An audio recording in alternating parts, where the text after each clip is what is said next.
And welcome back, everyone. This is the X Zone. I am Rob McConnell, coming to you from our broadcast center and studios in Hamilton, Ontario, Canada. If you're just joining us on the X Zone Broadcast Network or on Simul Radio or on Simul TV, channel 21, or to any of our affiliated networks, Talkstar, Mutual Broadcast Network, or iTunes, iHeart, welcome, X Zone Nation. Always great having you with us. My guest this hour, X Zone Nation, is Thomas RAZZETO.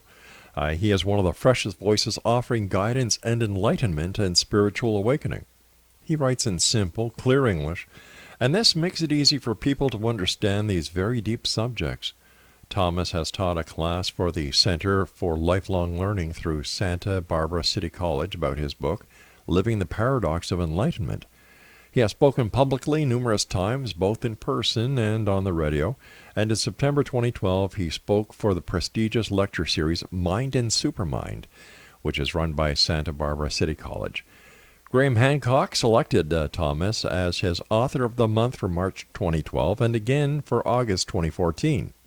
Thomas has also written about the famous magician, nice going, Rob, nice cover. Let's try that one again. Mind wanted to go one way, mouth wanted to go the other, and as usual, mouth wins. But let's try that again. Sorry about that, Thomas. Graham Hancock selected Thomas as his Author of the Month for March 2012 and again for August 2014. Thomas has also written about the famous magician and escape artist, Harry Houdini, and the claim that Harry was able to get a secret message to his wife Bess after Harry died on Halloween 1926. If you'd like more information about our guest this hour, his website is infinitely mystical.com. And joining me now is Thomas RAZZETO. And Thomas, welcome back to the X Zone, sir. Thank you so much, Rob, for having me again. Listen, I have to ask you a question. There are so many people out there these days, and I'm asking you this because I've had the pleasure of talking to you before, and you're a down-to-earth guy. Yeah. There are so many people out there who are trying to bamboozle people into the different realities, the different frequencies, the different dimensions, the different vibrations, the different planets, the different this, that, and the other thing. And the internet has opened up a direct line from thought to septic tank.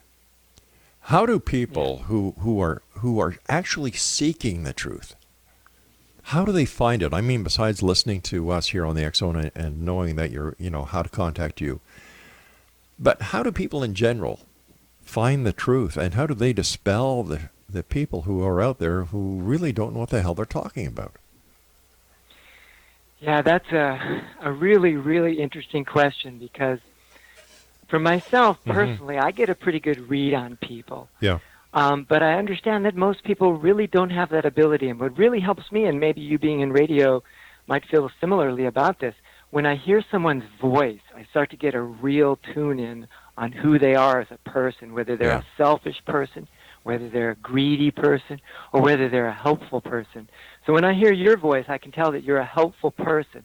This isn't all about Rob and the big spotlight on Rob. This is about helping making the world a better place. Exactly. And so if you can, so if you can see that in this other person, even though they might be a little bit, shall I say, going down the wrong path unbeknownst to them, someone may have a kind heart and be trying to help people. And you have to be tuned in to the fact that they may be taking you somewhere that eventually you go, I really don't fit there, but for a while I did. Yeah. And be willing to change from one to the other. When I was a young boy, I was raised Catholic. And what I really tuned into that was teaching you and inspiring you to be a good person. That's what I resonated with.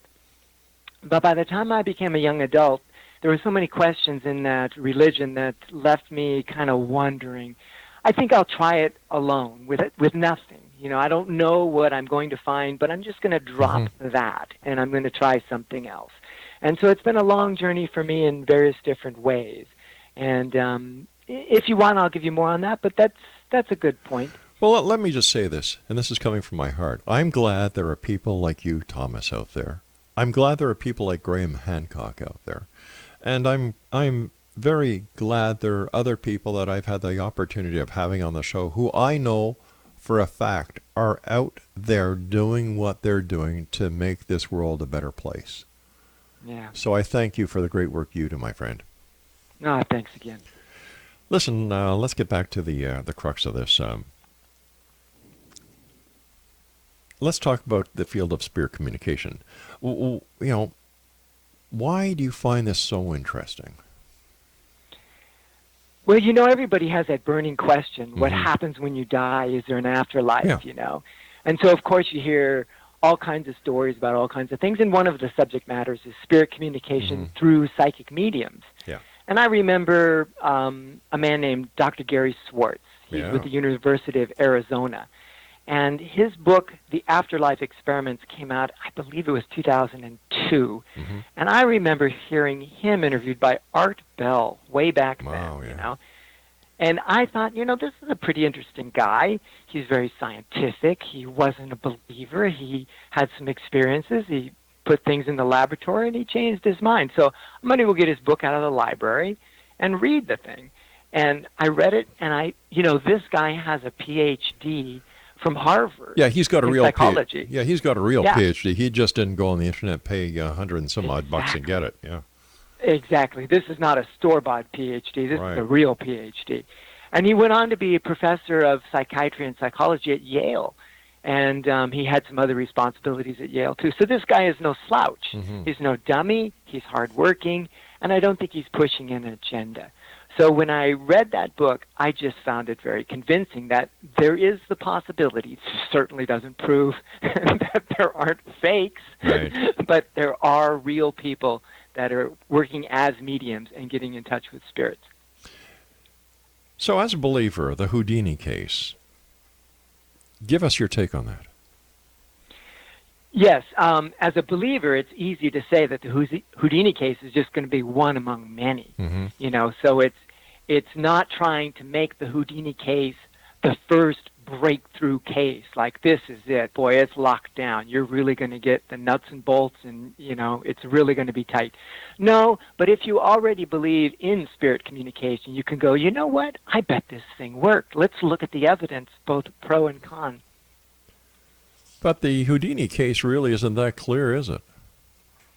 No, and part of that is because the evidence points both ways. When you look at some of the things some of these people say, including Mrs. Houdini, at one point she's saying very strong things about how she believed it was true, and at other points she'll say that it wasn't true at all. And let's just talk about one of those things where she was interviewed shortly after it happened.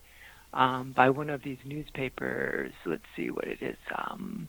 She gave an interview with the New York Times, and this happened just days after this famous seance, which we'll get into more of the details later. But this is what she said. She's referring to the words that came forth through the psychic medium Arthur Ford. They are the exact words left for me by Harry, and I'm absolutely convinced that my husband talked to me and that there is life beyond the grave. That is very strong, positive support. But why wouldn't Harry talk to his wife directly?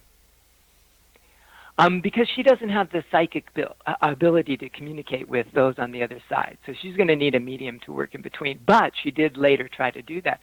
But the point I was going to make is that those words could be genuine, and yet someone tricked her and got the words to Ford ahead of time. And so she would think that she had been in touch with Harry, and that she would think that she was convinced that her husband talked to her from beyond the grave. But it isn't true. So we need to back up a little bit and go into that. But all right, let's take it one step at a time. All right, let's go into it one step at a time when we come back from this commercial break, Thomas. And thanks for being with us. And by the way, as of tomorrow is Halloween.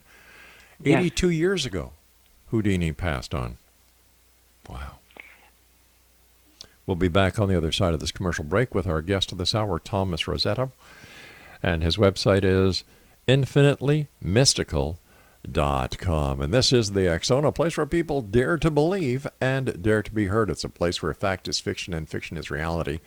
And the X Zone comes to you Monday through Friday from 10 p.m. Eastern until 2 a.m. Eastern right here on the X Zone Broadcast Network and our affiliates around the world, including the Talkstar Radio Network, Mutual Broadcast Network, iHeartRadio, and then, of course, Simul Radio and Simul TV. On Simul TV, we are channel 21, and for more information on Simul TV and how you can actually watch the X Zone TV channel and the great programming we have there, www.simultv.com.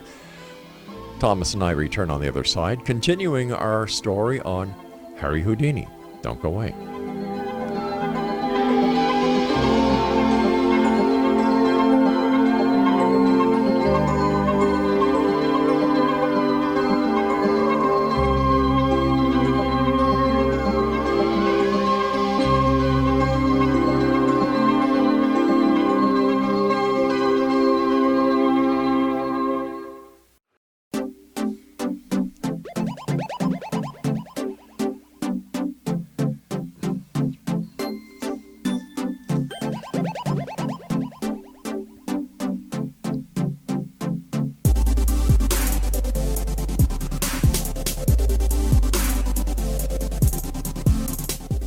Exonation, Thomas RAZZETO is our special guest. His website is infinitelymystical.com.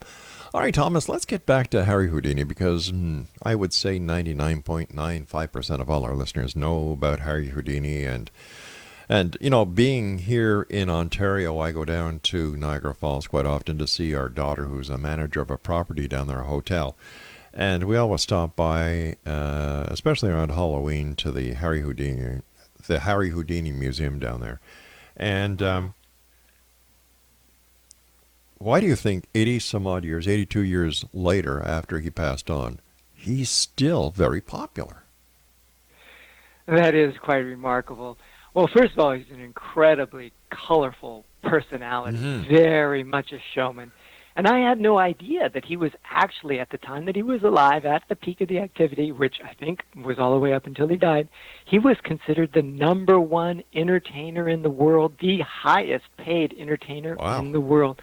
I didn't realize that. And he had such a showmanship to him that if he ever heard of any kind of report about one of the events or one of his stunts, he was very, very fit athlete. He wasn't very tall.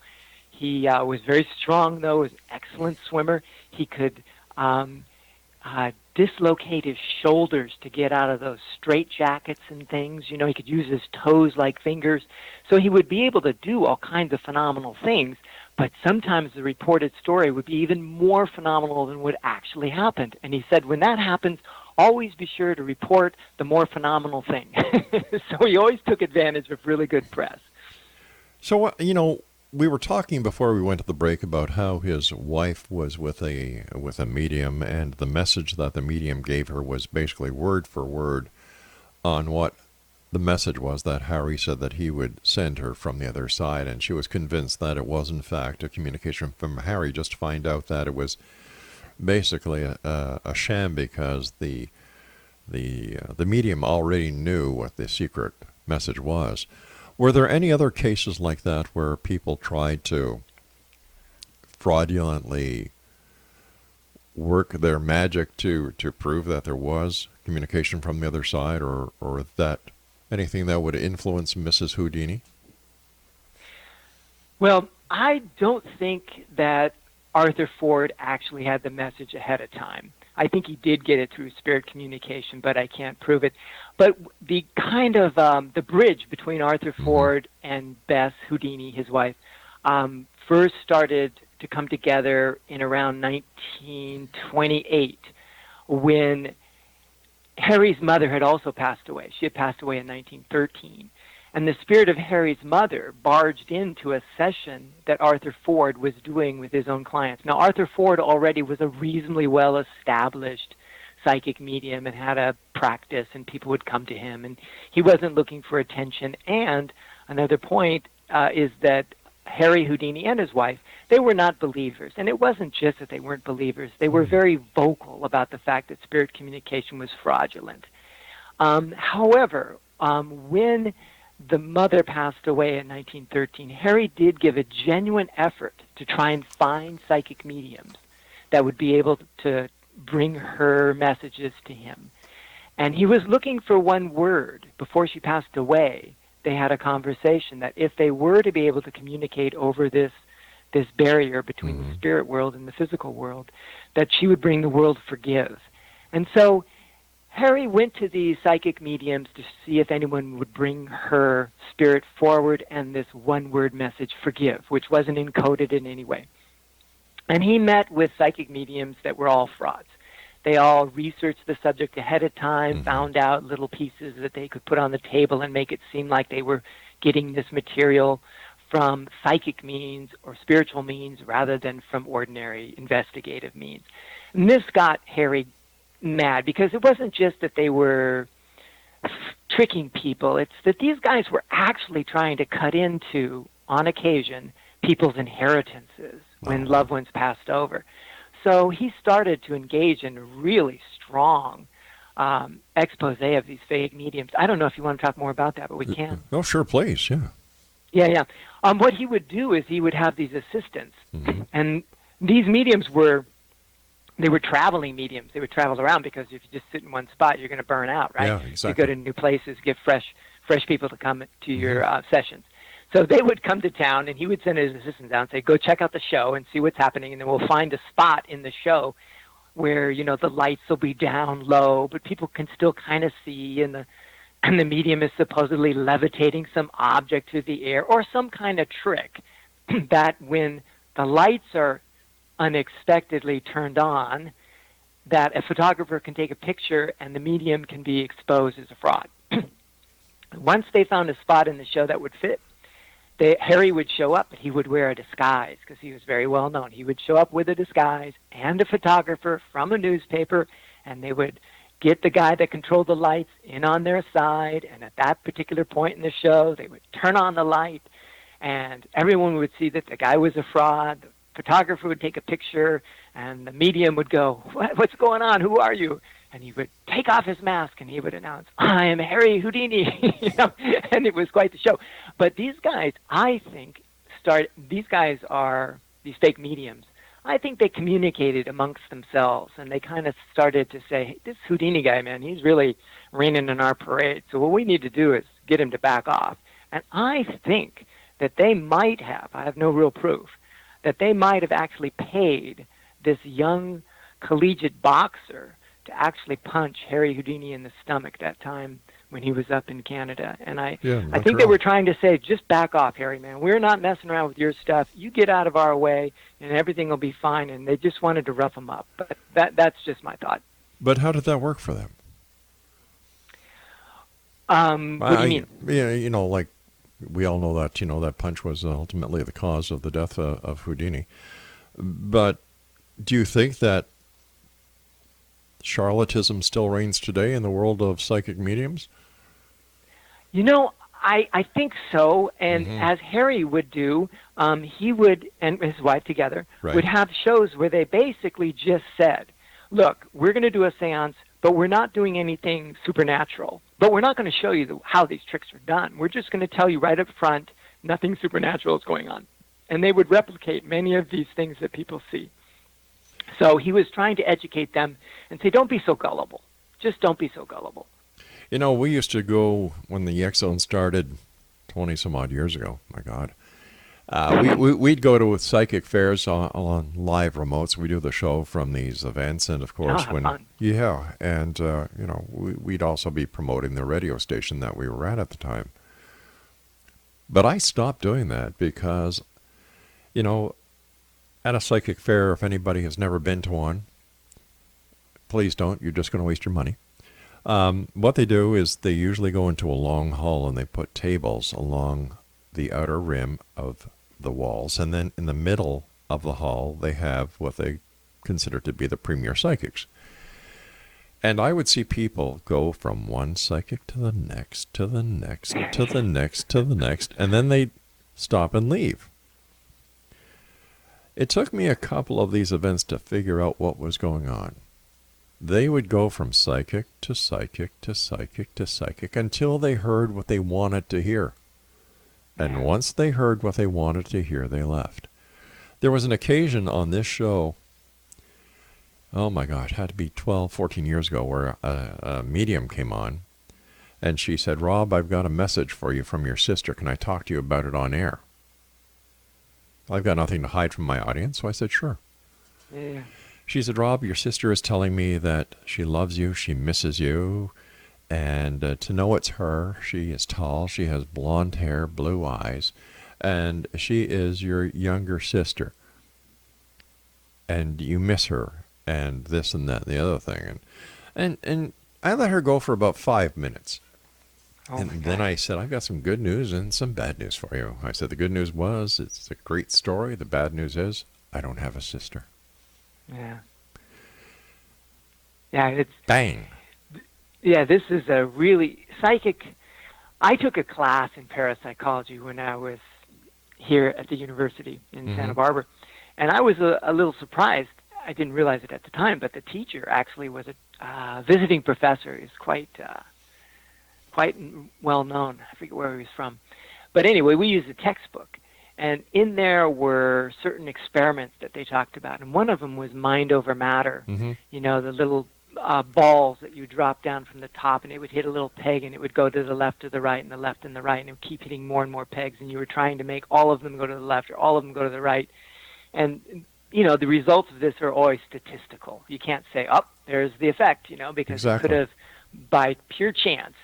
And then when it went to these psychic messages, sometimes the messages are just clearly from left field, like there's no way this is even close to being true. And yet the psychic is like, but it's such a strong feeling that this is true. So you still got to drive your own boat, and you still got to make your own calls, you know. So I don't want to hand people off to psychics and say, let them run your life. Pay them lots of money. Exactly, and we'll continue this conversation on the other side of the news. Exo Nation, Thomas RAZZETO is our special guest this hour. His website is infinitively.mystical.com. And this is the X Zone. You all know that because you're all psychic. And we come to you Monday through Friday from, wow, lady in Brazil got it, 10 o'clock at night, and another lady in Australia got our finishing time at 2 o'clock in the morning. I'm just kidding with you. Right here on the X Zone Broadcast Network. Send me your emails, as well as the hate mail that you usually send me.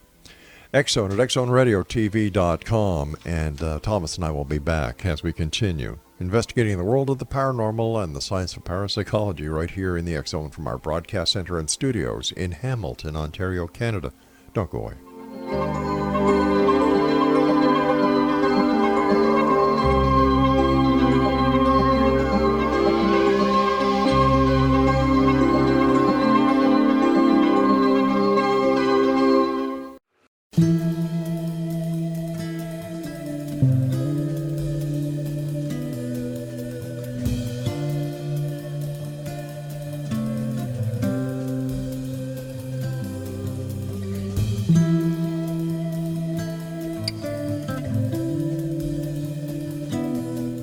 Exonation, Thomas RAZZETO is our special guest this hour, www.infinitelymystical.com. Thomas, why do you think in the year 2018 people still believe in psychics? People still go to mediums. People still try to find within the world of New Age phenomenon the proof that there's more to life than there really is? Or, in your opinion, based on the years of experience you've got, why or what are people looking for?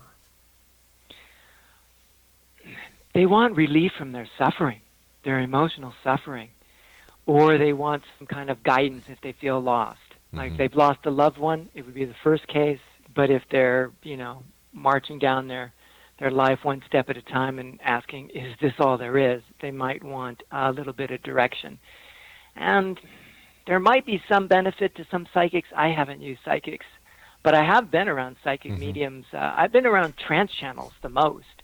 And that can be an interesting thing. But I think there was a famous one. I didn't know her, but she hung around California, Malibu. I think she was telling people that there was going to be some kind of change on the coast of California and had everybody move to Montana, you know, and then nothing ever happened. So it's just such a strange thing. And how many swings at the baseball does the batter get? You know, 3 strikes and you're out in baseball. But apparently these guys get as many pitches as they want to deliver. You know, so I'm still not trying to say that they can't. Go ahead. I'm still trying to figure out why people still revere Edgar Cayce. Yeah, I mean, it's been many years since he said some of those things, Mm-hmm. and I don't know, maybe some of those people actually received some kind of health benefit when he gave them some kind of guidance on that. And then we also have the power of positive thinking Sure. for the people themselves at play. I mean, they say right now in the modern medical world, if you could come up with a drug that was as good as the placebo effect, which I think they're saying is like Yep. a third or something, you'd ticket to ride right there, So I don't know. Well, what you were talking about, a trance channeler, what is that? Oh, it's where someone actually lets a spirit take over the voice and the body mannerisms. Sometimes it's just the voice and they keep their eyes closed. Sometimes they open their eyes and walk around the room. So Jane Roberts and Seth was my first experience with that kind of thing. I didn't experience. I read the books that Right. were dictated by Seth. And there was a good handful of books dictated by Seth. I found them very interesting. I thought he was very compassionate, very intelligent, and very wise. And so I did look at that. But at the same time, there are other trance channels that I've seen that were, well, I'll just say this. They left me very uncomfortable. Yeah, It can be very much like people. Some people are good people, and it's easy to be around them, and Sure. others, you don't really want to be there. They got some kind of hidden agenda, and they're looking to manipulate. We had Sylvia Brown booked 3 months before she passed away. And I called up her agent and, I said, our condolences, but how come she didn't know she was going to die? Yeah. And the answer was, well, a psychic never knows anything about themselves. Their gift is not for them, it's for the world. Well, I kind of hear what they're saying there, but I think they might know some things about themselves, but knowing when you're going to die would be kind of a difficult burden to carry. So I don't know. Yeah. Where do you But see the point? Yeah, go ahead. I'm sorry. The point is, you just don't want to give over your control. You got to use your common sense. You got to see things from your perspective. I mean, if you were my best friend, I would know that you're looking out for me, but that Sure. doesn't mean I'm going to do what you say to do. Of course not. Of course not. And once again, we used to have Friday night psychics. Excuse me. Where we'd open up the lines and we'd have psychics from all over the United States and Canada on every Friday night, a different psychic for every 2 hours, and we'd do 4 hours. And once again, I stopped it because the same people were calling in with the same blooming question. Like it became apparent that they did not want to take control of their own life. Exactly. For some reason, they've got this out available to them, and they're taking it. They're saying, oh, good. It's not me. I don't have to worry. Yeah. I'll let this guy drive the car, But that's not the point. You've got to learn how to drive your own car. You've got to make your own decision. And if you don't believe that you have that ability, then your actions are going to follow that belief. If you believe that you can make a decision, you can make a wise decision, you can make a comfortable decision, and you can guide your own life in its own way, only you know where you should be going. And Thomas, I believe that belief is the strongest power in the universe. If you believe something, you will make it happen. Once again, the difference between a dream and reality is making it happen. The dream is the idea. The reality is the result of your time, your effort, your blood, your sweat, and your determination to make this thing happen. And your emotions are also involved in that. Big time. Go ahead. No, Yeah. I was just agreeing that the emotions are involved. Yeah. It's like you have these core beliefs, and if you have an idea about what you want to pursue, that's a goal. It's an idea. And I don't go quite as far as you. I don't know what's going to happen, but I know that that's the direction I should be going now. I don't know what I'm going to find when I get there necessarily. But I know that my enthusiasm about my passion is working to motivate me to actually take action and go in this direction in a joyful way and being available for kindness and compassion for the people I meet along the way. I've gotten myself into more trouble by saying one simple statement. It's the weak in society who are preyed upon by the members of the New Age movement. I think there's a lot of truth to that. Yeah, and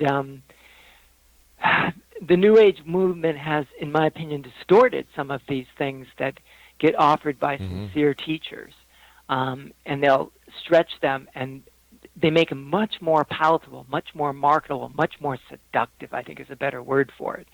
Seth never said you can have whatever you want. He said you create your own reality. Exactly. But he meant you create your own reality through the core beliefs that you have within the framework of the life that you've chosen from a spiritual perspective before you were born.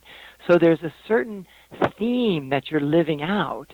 It's not that you're wild to run completely free, but you do have a lot to say about what's happening now. But if you take that message and say you can be, do, and have whatever you want, now you've got a much more seductive message. And if you've got someone who's been successful with a book or with workshops or with private readings, and they have a lot of money, they're going to attract people that want money or relationships. It's love, money, and health. Those are the three driving factors that keep this industry going. And it is an industry. That is the sad part about it. Over the years, and my producer said I've been doing the show now for 29 years. Thanks, Craig. I feel like an old man more than I did before. I have seen the tide turn from everyone wanting to help everybody for the right reason to, well, I've got to make a living. I've got bills to pay, to, whoa, for the psychic or the medium, they used to charge $35. We're now charging what? $200, $300 a minute. Yeah. An hour, I'm sorry. Yeah. I was going to say $120 a session. Yeah, stuff like that. And more. And more. It's really sad. And instead of going to these people and spending your hard-earned money, I know it's easier for you to accept that, it's not your fault. It's something in your past life that is causing you to react this way. Instead of, and all the hubbub that goes along with past life regressions. And I love putting them in a crossfire, in my crosshairs. Look in the mirror. The person that you're looking at has all the answers to all your problems. Face your demons. That's where the answers lie. They don't lie with someone else. I talk to my wife. I talk to my friends if I've got something that I want, get feedback on. And, our kids, God bless them, one thing they always had from me was exactly what I thought, the truth. Yeah. Never sugarcoated it. Just like our daughter Amy, she used to love to put all these pictures all over her room, and I'd say, "Honey, what are you doing that for?" "Well, it's the secret. I see it, and it'll happen." And I would look out her bedroom window and I said, "Well, the Ferrari's still not in the driveway." And, Exactly. Yeah. And that's what I mean is the secret was one of the most... Oh, I just wanted to touch on one point. You mentioned past lives. Yeah.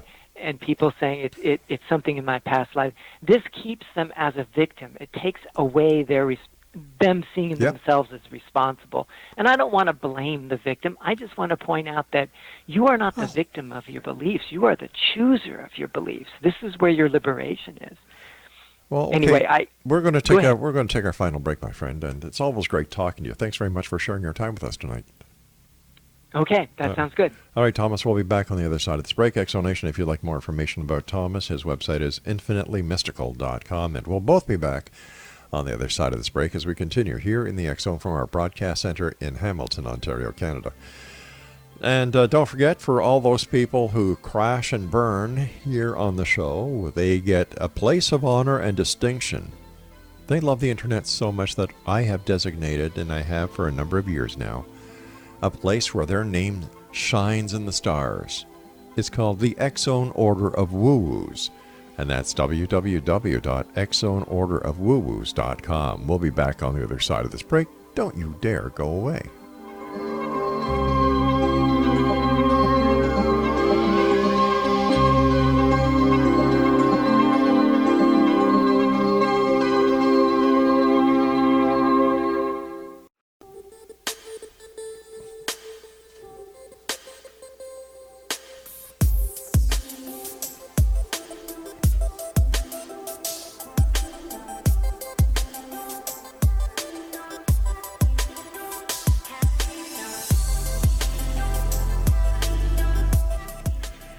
Exonation, our guest this hour is Thomas RAZZETO, and his website is infinitelymystical.com. First of all, Thomas, I want to thank you so much for joining us. Always great chatting with you, my friend. Oh, thanks again for having me. Anytime, anytime.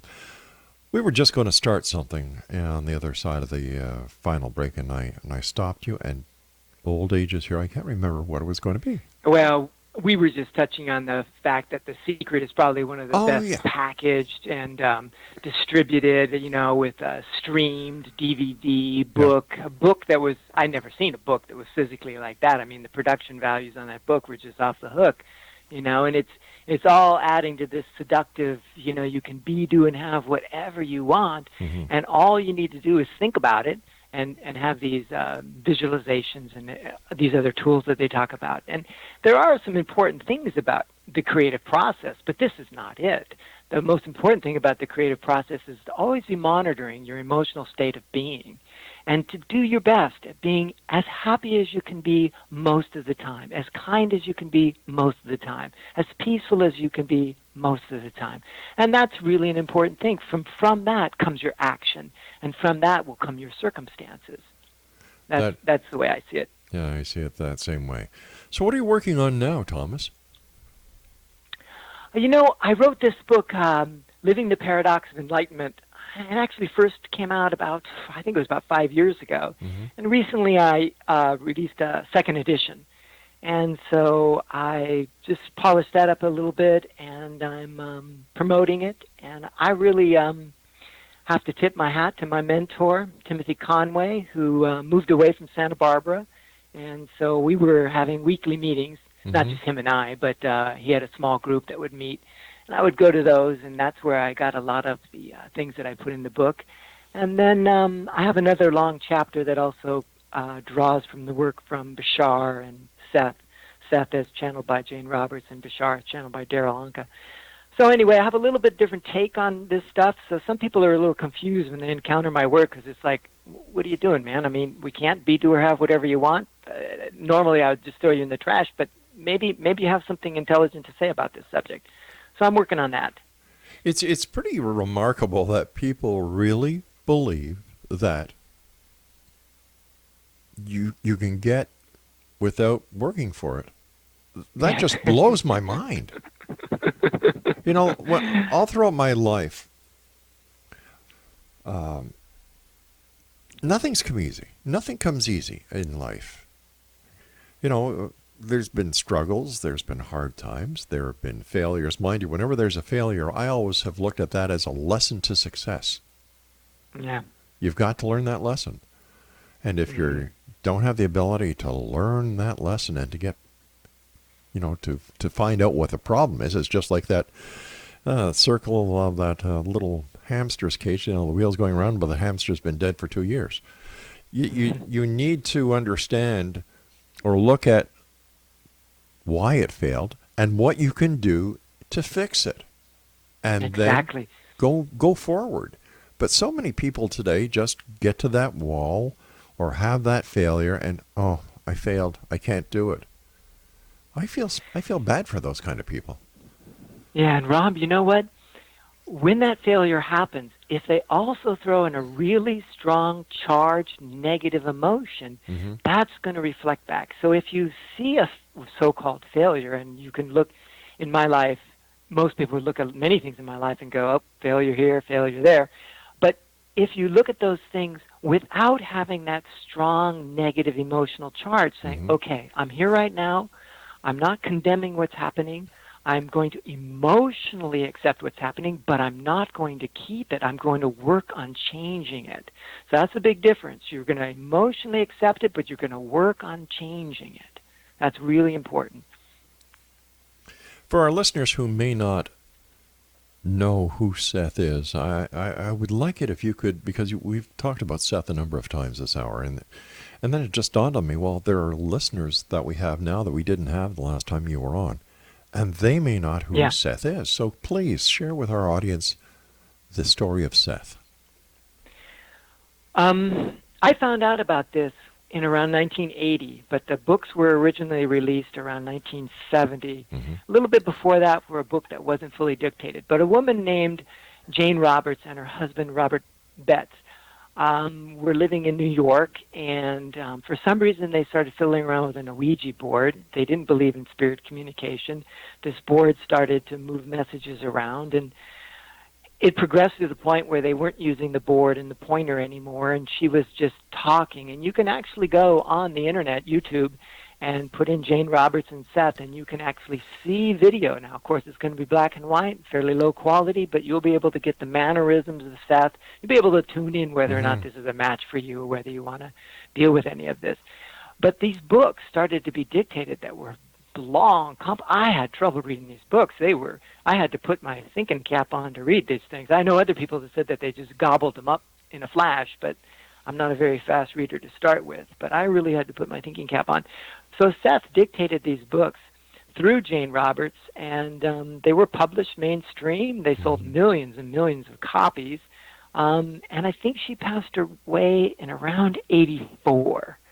And so in around 1980 was when I started to read some of them. I have not read all of them. I do not consider myself an expert in it, but I'm familiar with enough of the material to draw on it and include that in my book. So what do we know about Seth? Who was he in life? Or was he from another dimension? Was he from another planet? Was he a spirit that remained on this field, on this realm, in this realm? And how do we describe him? Well, I think he described himself as a disincarnate entity who had been incarnate many, many times. And I don't know much about those past lives. I think he said that he and Seth and Robert, her husband, all shared some lives together or something to this effect. And that's why there's a bond. One thing he did talk about was how reincarnation is it is an individual thing, but individuals stay with groups. So a family will reincarnate with their roles switched or somewhat expanded, or it's very interesting. And he even talked about larger groups. One of his books was about mass events, where he talks about more difficult subjects like catastrophes and war and things like that. But I don't know much about Seth himself as a person. And Jane Roberts, she was pretty simple-minded.